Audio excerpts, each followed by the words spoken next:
So, welcome to the Faith and Finesse Mastermind series. Da, da, da. Thank you. Everyone, this is the lovely Morgan Lewis, who is the co-founder of Meraki Collective, who has introduced me to the Meraki mindset and has, basically changed my life. So, we're going to talk a lot about just a little bit about our individual journeys, but I more so want to focus this conversation on our journey and how we've been able to help each other pivot in faith and finesse, and really more so hone in on the biggest pivot I think I've had to make my entire career. And so I'm really excited for this conversation. Everyone, just welcome with praise, Miss Morgan. Hello.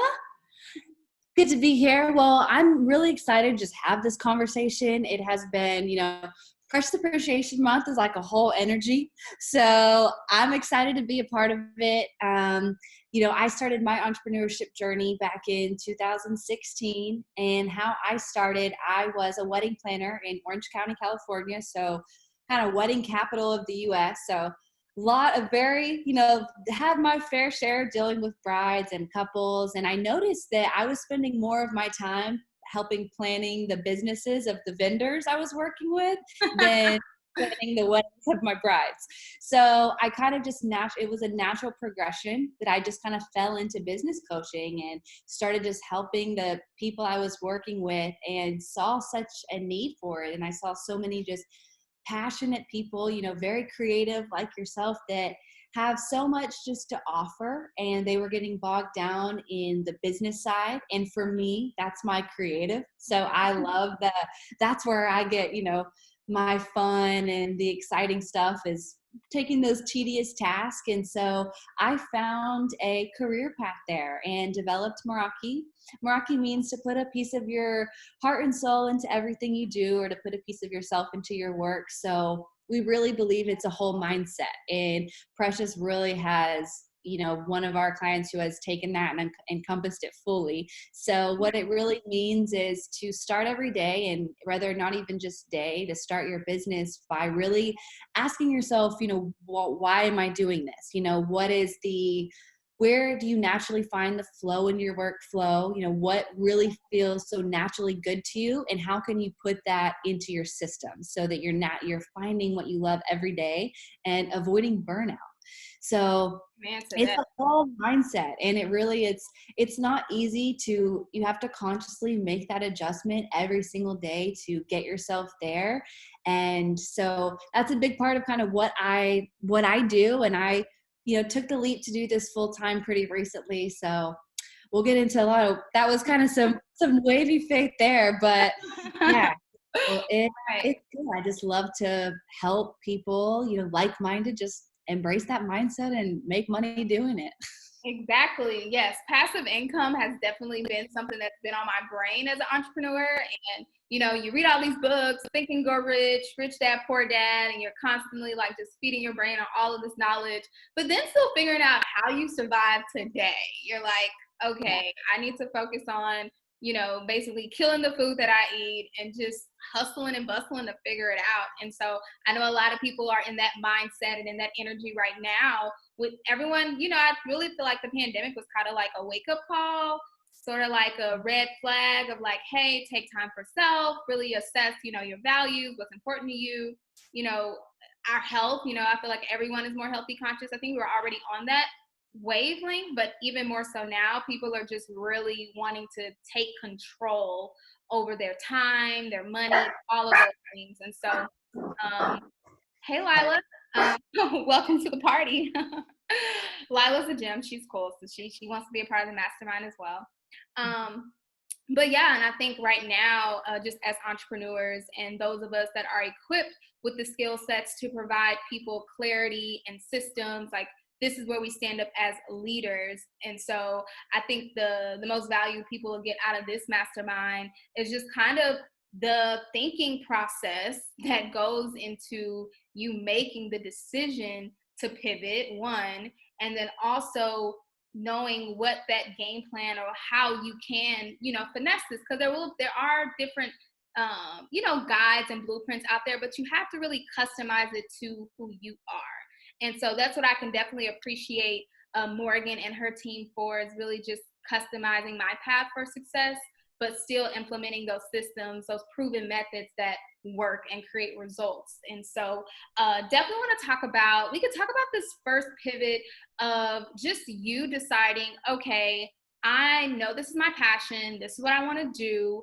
That pivot of when you're like, okay, let me start reaching out and collaborating and bringing on the resources that I need to actually take this to the next level and, basically put action behind what you said you wanted to do. Yeah. So for me, as with a lot of people, the beginning of an entrepreneurship, it can be kind of a lonely journey. You might be doing it while you're doing a 9 to 5, or you might be doing it while you're doing like 10 other side hustles also, and you're wearing all the hats in your business. It can be tough to find the motivation whenever you found that thing that you want to pursue to keep going. So I think that the biggest thing that I kind of was able to put in place for myself were the systems. So for me, since that's kind of my language and that's where I, find my own fulfillment, that was really big for me to kind of look at from the very beginning when it was just me, no one else. What does my system look like? And not even in just the traditional workflow, okay, here's what we do. If this happens, then this happens type of system, but more so like, how do I operate? What are my non-negotiables? What do I want my week and my day to look like? How do my routines support my vision? And so in the beginning, it really took a lot of pivoting and realizing that I had to prioritize kind of my own, just how I operated to be able to handle it and to be able to take that next step before I could even find who I needed or start to fill a team. Because if I don't know what it takes to make the vision happen, and I haven't put in the work to figure it out myself and to put the pieces together, how can I really expect anyone else to? Yeah. So for me, that was huge. And taking that time to really see, what does that look like? What is the ideal? And what are my weaknesses? Because you might be the owner of your company. You could have so much value to offer your audience and people, but everybody has weaknesses. Even Beyonce, she's got her weaknesses, believe it. So, whatever that may be, for me, I can get so locked in that I'm not good at social media and I'm not good at those things. So, okay, that's the first thing I had to bring on board, was someone to help me with that. So whatever your weakness may be, that would be a big suggestion in that very first step, is before you just expand to your team or go look for help for the sake of, I'm feeling stressed out and I need help, look at it from the perspective of, what are my weaknesses and what is the one thing or the one area that if I'm scraping everything together, I can't really scrape it together as well as somebody else could. And so that's kind of a good way to approach whenever you're operating on the lower budget, and whenever you're just starting to figure out what it looks like in entrepreneurship and profiting from your passion. Where can you get help in a way that you can't necessarily duplicate yourself? You got to kind of bring someone else in that's brand new. So that's been a huge mindset, thing or all entrepreneurs. So I know we can all hold on to things pretty close. So that's probably my biggest tip. Delegate those weaknesses from the beginning. From the beginning, yeah. And just make an assessment of how you operate as a being. I think that's a big tip as well, because I was just saying in my last mastermind, like, you're making a decision to be self-disciplined.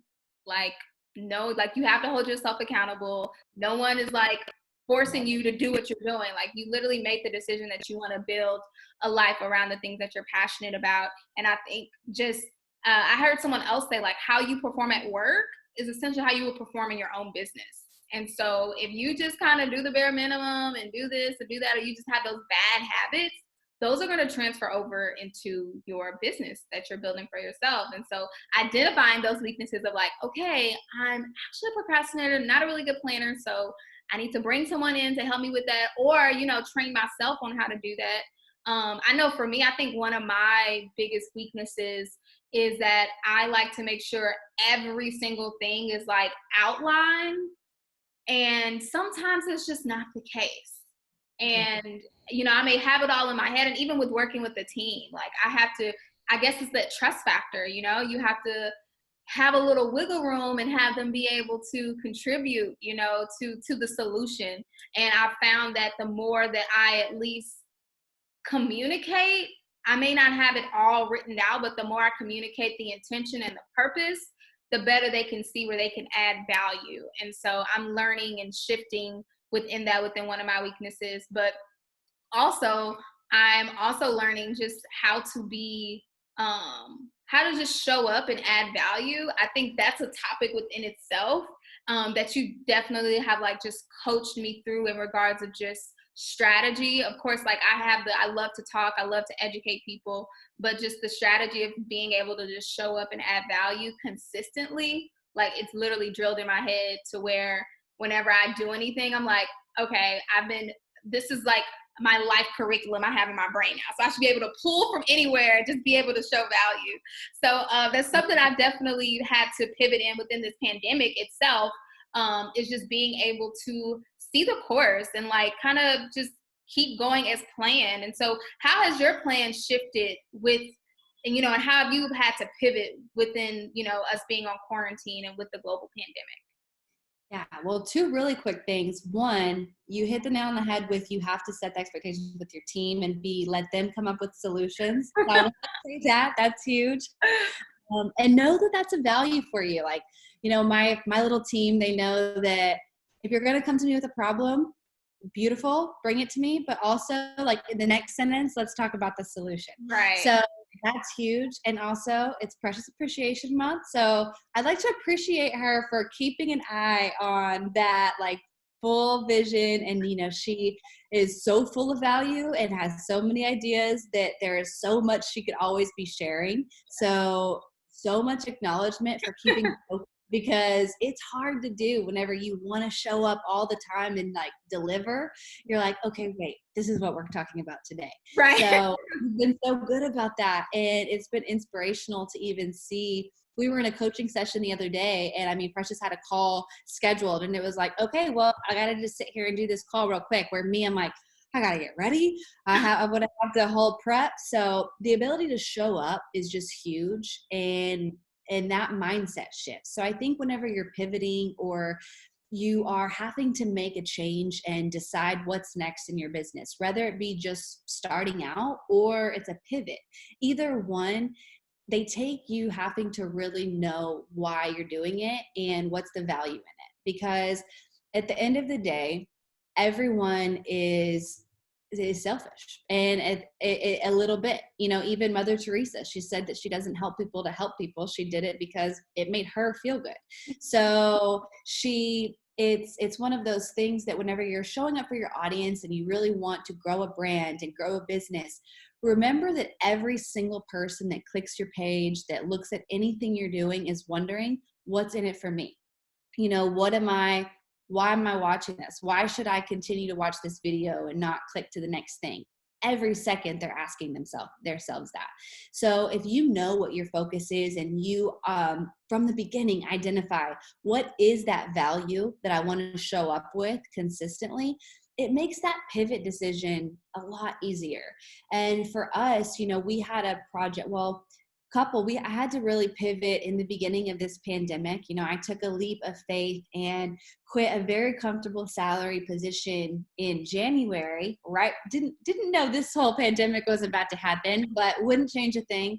And with that, it was really, I was so excited about what I was going to be delivering. And when I made that decision, I was so confident in what that was going to look like. If you would have asked me what my next 6 months, I would have been like, da, da, da, da, da, da, here's what's going to happen. And then the world shut down. So it's like, okay, let me think for a second. So I had to, I just made a huge leap, completely changed the trajectory of my livelihood. And I had to realize that exactly what you said, my whole focus here is to bring value. So while I had a full plan, I had the next 6 months fully laid out. I knew what I wanted to do. I knew the program I wanted to deliver. my audience, their needs changed. And the problems they had whenever I was developing the products for them and the pandemic started are not the same problems they have now or that they had. So I listened to them, and I started paying attention to the conversations they were having. I was looking in my own Facebook group and seeing, what are the questions how are they answering the new join questions? And they were all telling me that they needed help with list building. So I was like, okay, cool, pivot. And I decided to make an entire new program that was just directed towards that one thing. And it was a bummer because as you, Precious, very well knows, it's not a snap your fingers and your pre-launch strategy is done, ready to go. So to have a full course, fully laid out and ready to rock, and then completely change and flip the script on that after investing in Facebook ads and investing in the launch, it was scary. And it was like, okay, well, so do I just not pay attention to that other thing that I've been spending all this time on? And you may have been spending, before this pandemic happened, maybe you had a side hustle and that was your full focus. But maybe it was something that was with in-person events, or something that now the world is just changing and we don't know what's going to happen next. So you have to just remember, like, what was the initial focus for that? And what was the original value? Because at the end of the day, although I had one program that was completely different than where my focus is right now, my end goal was, I want to support my audience and I want to help people create a platform where they can profit from what they're passionate about. And so even if that meant me completely changing the message and the medium of what that looked like, the value and the why was still the same. So whenever you're making the pivot decision and you're first about to attack that pivot, you'll find it is going to be a lot easier if you make sure that the root of it is still connected to whatever it was before. You don't have to change your core just because you're changing your direction. So that has been a big part for me, to just kind of, you bring it back to Meraki. Why am I here? Why are we doing this? Why did I quit that job in the first place? So Right. that's it.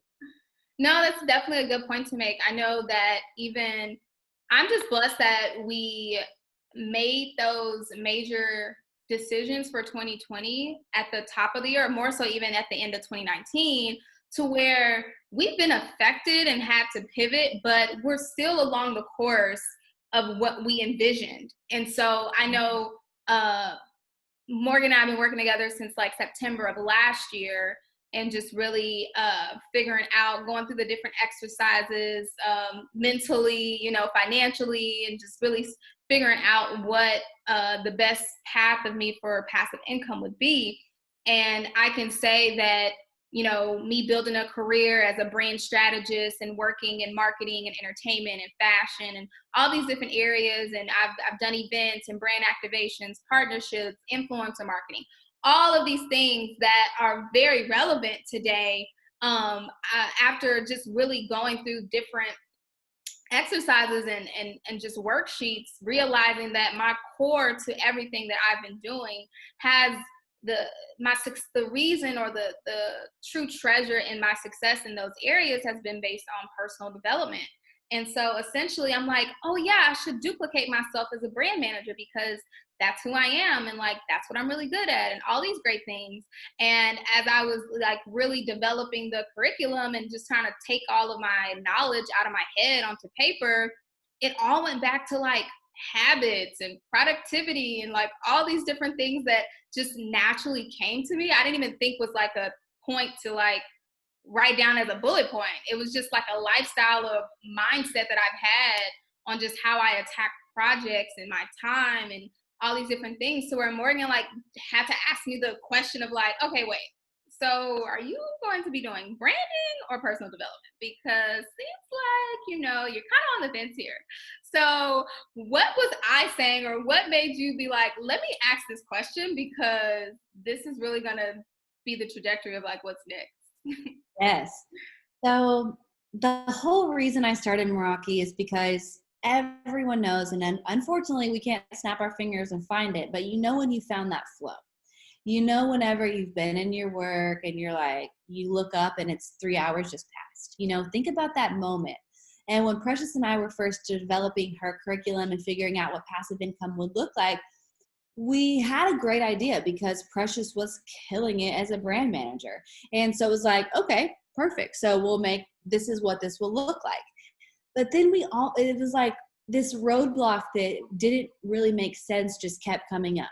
And I have found that in my experience, whenever that roadblock is coming up and that next step isn't really clear, it's usually not 100% in alignment with what feels good for you or what's natural for you. Because you want to I wholeheartedly believe that every single person has got their one thing. That's the whole reason I do what I do, is because I fully believe that there's that one thing that you naturally find yourself talking to other people about. And Precious helping influencers, when she would tell me about, whenever you would talk about your stories of success and your clients, the common denominator I saw that always existed was she helped them not with necessarily their brand, because a lot of the time they were already like, they had that down. That's why they hired Precious. But the reason they needed help was because it was overwhelming. They didn't know how to handle it. Their brand looked fine, or it needed some help, but it looked okay. They were getting attention, but she helped them with, you need to be more on it, and every time she would tell me her stories about these groundbreaking moments she would have with her clients, they all stemmed with you giving them some sort of understanding about how to show up more efficiently or more productively or focus on their habits. And I'm also an ideal client of Precious's. So I can bog myself down a lot, and how you show up and just you would find that was your thing that you would talk about, and you could see that whenever we would be talking about your curriculum for what does brand management look like and these things, you were able to so naturally talk about it because you knew it. But that natural energy and that just excitement was totally different whenever I was saying, Precious, how in the heck did you get all this done this week? And you were like, well, I woke up at this time and then I looked at that planner and I set things up this way. And it was so natural. And so I'm like, okay, well, can you teach me that? And so it was kind of when we were realizing your course needs to be something that when your audience hears you talking about it, or whatever your program, maybe not a course, whatever your passive income stream is, the way it becomes passive income is because you've set up the systems for it and you just show up and fill the funnel. And the only way you can do that is if you authentically, truly love what you're talking about. Right. And so for you naturally would light up about habits. And so it was just kind of hey, I don't think these roadblocks should exist. And whenever you're talking about habits, I want to listen to you. I'm engaged. I'm not ever like, okay, what are we learning here? So for you, you're so naturally habits and focused that it stood out. For some people, it doesn't always. You can just kind of ask yourself, if you feel like you're hitting a brick wall constantly and in that next step doesn't seem obvious and you don't get just excited about what that end vision looks like and you can't see those dominoes, that's usually a good sign that maybe ask a different question. Mm-hmm. That's good. It's definitely specific questions that are asked is kind of, it pulls it out of you. And I can say, like, having to make that pivot, I was like, okay, so now my brand hat is on. I'm like, brand identity, everyone knows me as this. Now I'm transitioning to this. What does that look like? And then in the midst of that, I'm like, okay, so I've been talking about all this brand curriculum. What does my productivity curriculum look like? So it was kind of like embracing, the reality of what it was and what I'm truly passionate about and what I get on fire about. And then just making the commitment to like, okay, we're pivoting here and let's just adjust. Let's finesse this and really figure out how we can transition in a way where we're still on the course, it still fits your why and all those different things. But I can definitely say it was like a relief in a sense of like, okay, cool. I can just talk to people about time management and productivity and like how like God wants the best for you, and like how you can just live in your passion, and discipline and happiness can exist together. Oh my God, so now I'm like on fire for real. Because when it just comes to branding, there's so many components, so many aspects, and depending what area you are in your business will determine what you really need to focus on for branding. So it was such a big vetting process when it comes to providing advice for someone's brand. But when we talk about providing advice for someone's life on how to be more productive, oh man, yeah, definitely had a different energy when it came to that. And so I can definitely say when you have to make those pivots, like you have to listen to your heart, because, and then also have the right people around you that identifies it as well, because as we know, we'll be stuck on certain issues or stuck on certain ideas, and we're not able to like really see the bigger picture. And so I want to say I commend myself for just being open-minded, because sometimes people aren't necessarily open-minded when they may feel like they need to pivot, but they just choose not to. And I just think I'm learning, pivots are a part of life.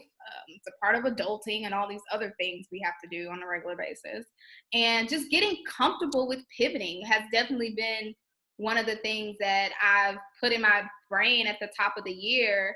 And I think now all of us are having to be comfortable, getting more comfortable with pivoting and having to create. I think now there's like an energy to create something new, to create something better, from a lifestyle perspective, from a business perspective. So what are some of the things that you have implemented? It could be habits or it could be systems that you've done to just really, elevate your business, or just even just maintain. Because I know a lot of people are having trouble maintaining from a productivity standpoint. I know financially everyone's kind of all over the place, but what are some of the things that you implemented, or what was that team meeting like? Of like, okay, guys, a pandemic's happening. What's next? Yeah. What do we do? What do we do? So, well, for me, it was kind of like, in the beginning, it was already such a transition. So there was already kind of a lot going on. And I wholeheartedly, this pivot, pandemic brought it on forcefully, but pivots are not going to go away. They're going to continue to happen, and they're going to show up bigger and badder probably than this pandemic at some point in your life. And so the more comfortable you can just be with, what is this? What am I getting out of this? What is this teaching me? How can I grow here? I think is a big mindset shift. I think learning how to always ask yourself, if you're feeling uncomfortable and you're feeling like you're fighting against that, like, I don't want to be doing this feeling, ask yourself why. Mm-hmm. Ask yourself what's coming up for me right here and what am I nervous about, and go worst case scenario.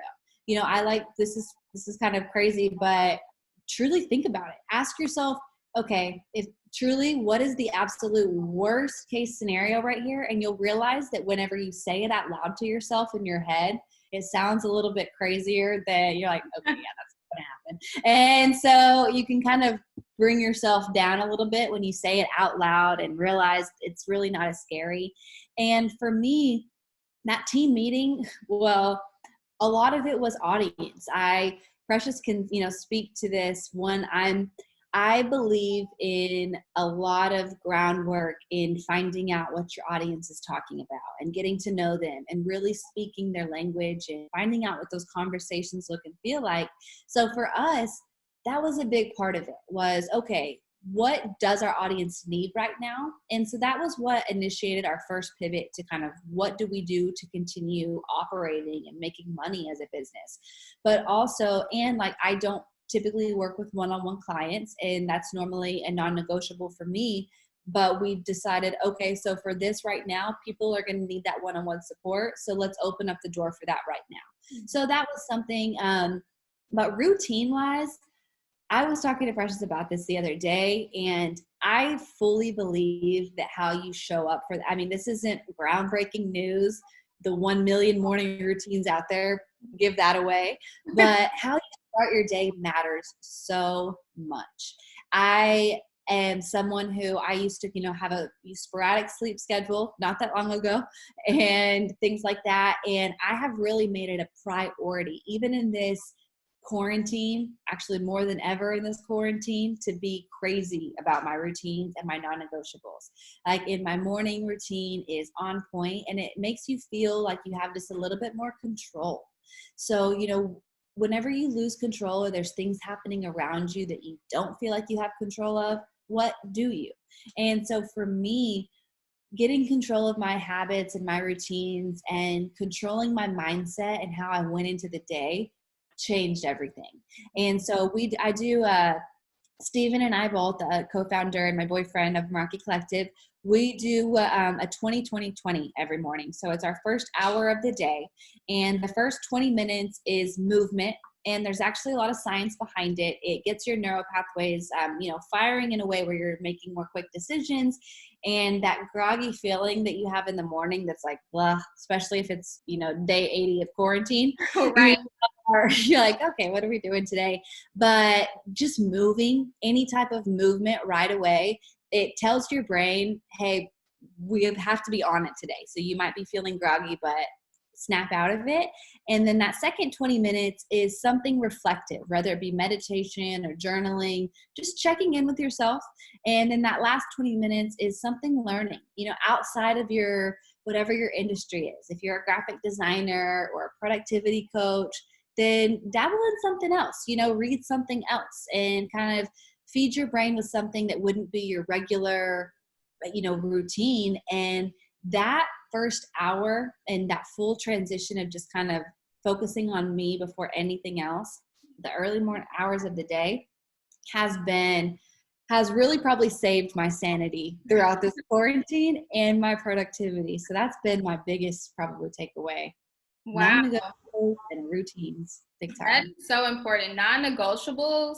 When I say I use that word way more often than most, like non-negotiables has been that thing that I feel like has also allowed me to create those boundaries for myself, because when you are, building something from the ground up and, you're putting your heart and soul and applying your Meraki mindset into it, it requires the best version of yourself.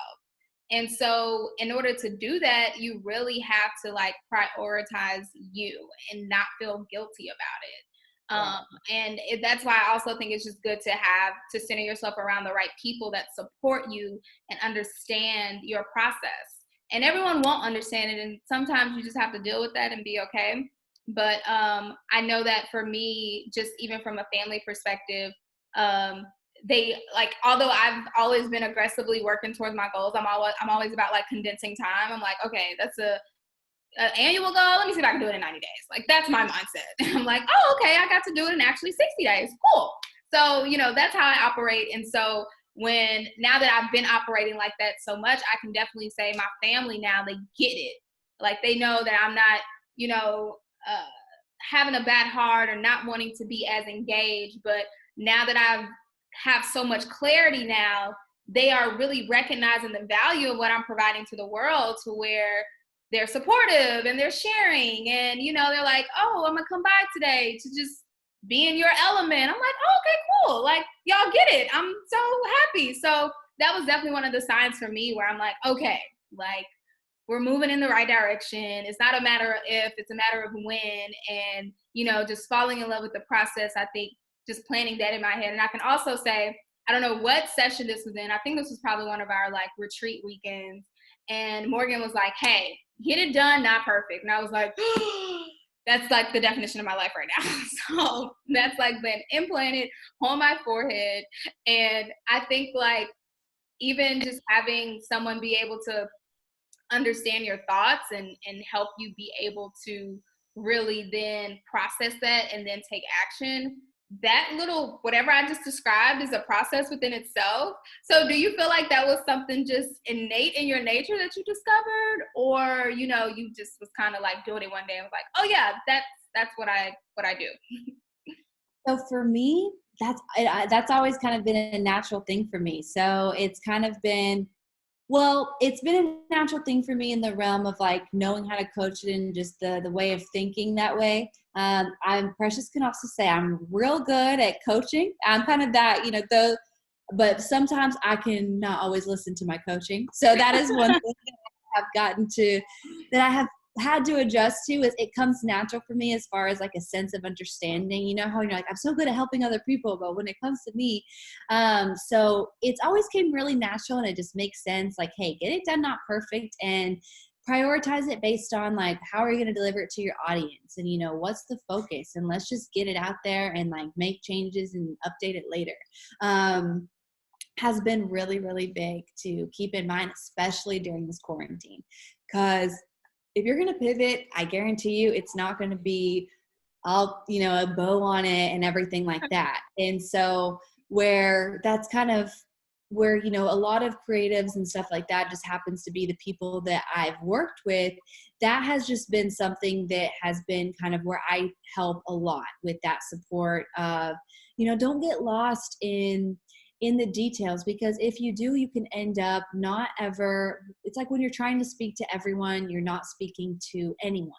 And same thing, if you're trying to deliver this perfect product, no one's ever going to see the finished product. So it's kind of remembering that, you know, and just keeping that in mind has been huge. And that done not perfect during pivot time is like the most important thing to remember for sure.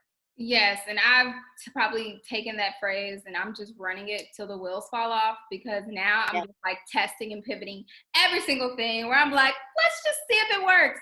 Let's just get it done and get some feedback. Because I mean, I think that iterative process and really embracing like, let me just try it. I've had a few clarity sessions with some of the people from my community, and they're like, yeah, I'm not sure what to post. I need a content strategy. And they'll like list all these ideas, and I'll say, okay, try them all and see how they respond. They're like, never thought about that. I'm like, yep, this is the opportunity. I'm like, everyone wants to, you know, have the aesthetics and things like that. I mean, I get it. There should be some brand guidelines, of course, but in regards of content strategy and wanting to try something new, you have to try it to see if it works.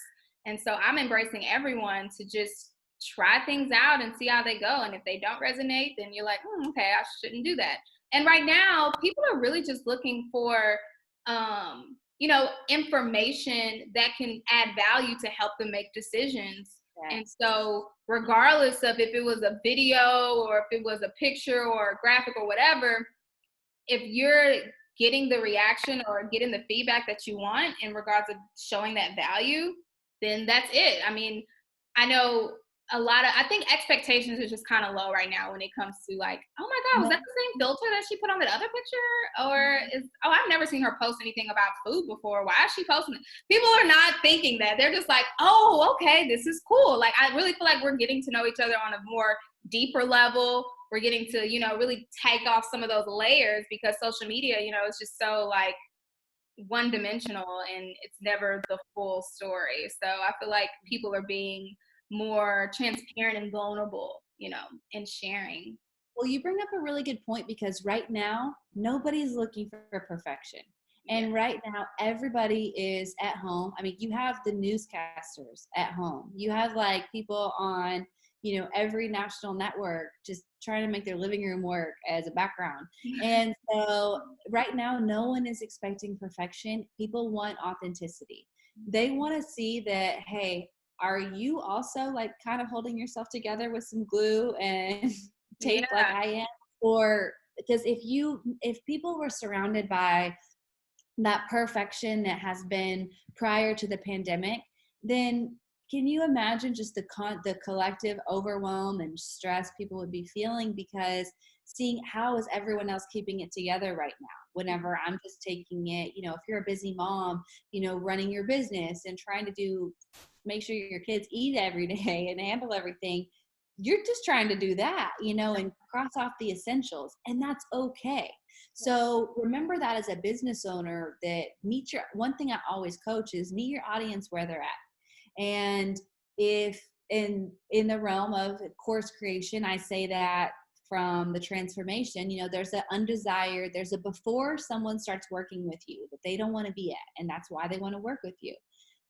Think about that right now also in the realm of this pandemic. You know, there's a place that people are at right now that they just want to feel connection. They're not looking for that perfect thing to see. And you bring up a really good point. One thing that we've been able to create within our working relationship, and I recommend it to anyone who's really looking for that ongoing mastermind support, is that feedback loop. Make sure that you've created a relationship and someone who's not in your business, who's outside of your business, that can see the things that you're doing, that understands what you're trying to do, that can give you that feedback, and that you can give it to them. Because once you have created that, then you can say you have someone that's outside of it knowing if you're in alignment. Because it's like whenever you're losing weight and never you like get in that diet mode and you're eating healthy and all that, you might not notice, or you might notice every day or something like that, but you're looking at yourself every day, where whenever you have that person that's kind of sees you after 2 weeks and they're like, oh my God, what have you been doing? And you're like, you can tell anything. And so it's create that in your business, where it's like, and so that's been one thing. And all around, and I mean, Precious, has been that for myself as well. Watching stuff and have someone you trust, go in, pay attention to your new messaging. If you've recently pivoted and you're doing something brand new in your business, create that feedback loop with someone so they can be like, hey, you're going to really confuse your audience because this is nothing like you normally do. But you can pivot and do it in a way that your audience, they're not confused and they still expect it. So like, for instance, Precious, pivoting and doing, the mastermind series and doing all these new things, it's not confusing. They know what you're about. Me, if I'm going from teaching about launching a program to teaching about building your email list, it's still in the realm of online business. It's not confusing. So that would be one thing is, you in that feedback loop, they might tell you if you're a health coach and all of a sudden you're helping people with productivity, your audience might be a little bit confused. So remember that. But more so than anything, create that feedback loop and be open to it. Don't create a feedback loop and then be like, okay, well, I didn't ask for your opinion. Right. Well, I didn't like that one. Yeah, exactly. So that's been huge, especially in pivot time. Create that relationship and find someone that understands where you're at in business, that operates similar to how you do, that you trust their opinion. It's like, I'm real basic when it comes to style. I like my neutral colors. I don't really branch out. And so if Precious was to give me a really cute outfit, I'd probably be like, I'm not going to wear that. I look crazy. And, but when it comes to my business, I'm like, yes, give me your feedback. Tell me everything. So it's like, find someone that's in alignment with you. And you'll notice that this pivot, you feel a little bit more confident too about that next step. Yes. Not sure what's in the air. Not her. She can go far, far away. But no, I think that was a good just topic alone to like leave on, and I'm definitely going to be submitting something to my feedback loop, which includes you in a matter of hours as well. But want to wrap this up with some rapid fire questions. So these are like some this or that style type questions. Okay, oatmeal or smoothie? Smoothie. Talk or text? Talk. Living room workout or outdoor run? Outdoor run. Wine or margarita? Margarita. Would you like to go to Dubai or Paris? Paris. What's the last thing you ordered from Amazon? Protein powder. And what is your definition of love? Unconditional and authentic. Unconditional and authentic. Oh, I love that. I love you, and I'm just so grateful and happy for you to just bless us with your light today. I'm going to be getting some water shortly once this ends. But if you can give us some encouraging words, just to get through the year, yes. For everyone tuning in that'll rewatch the rebroadcast as well, that would be awesome. Yes.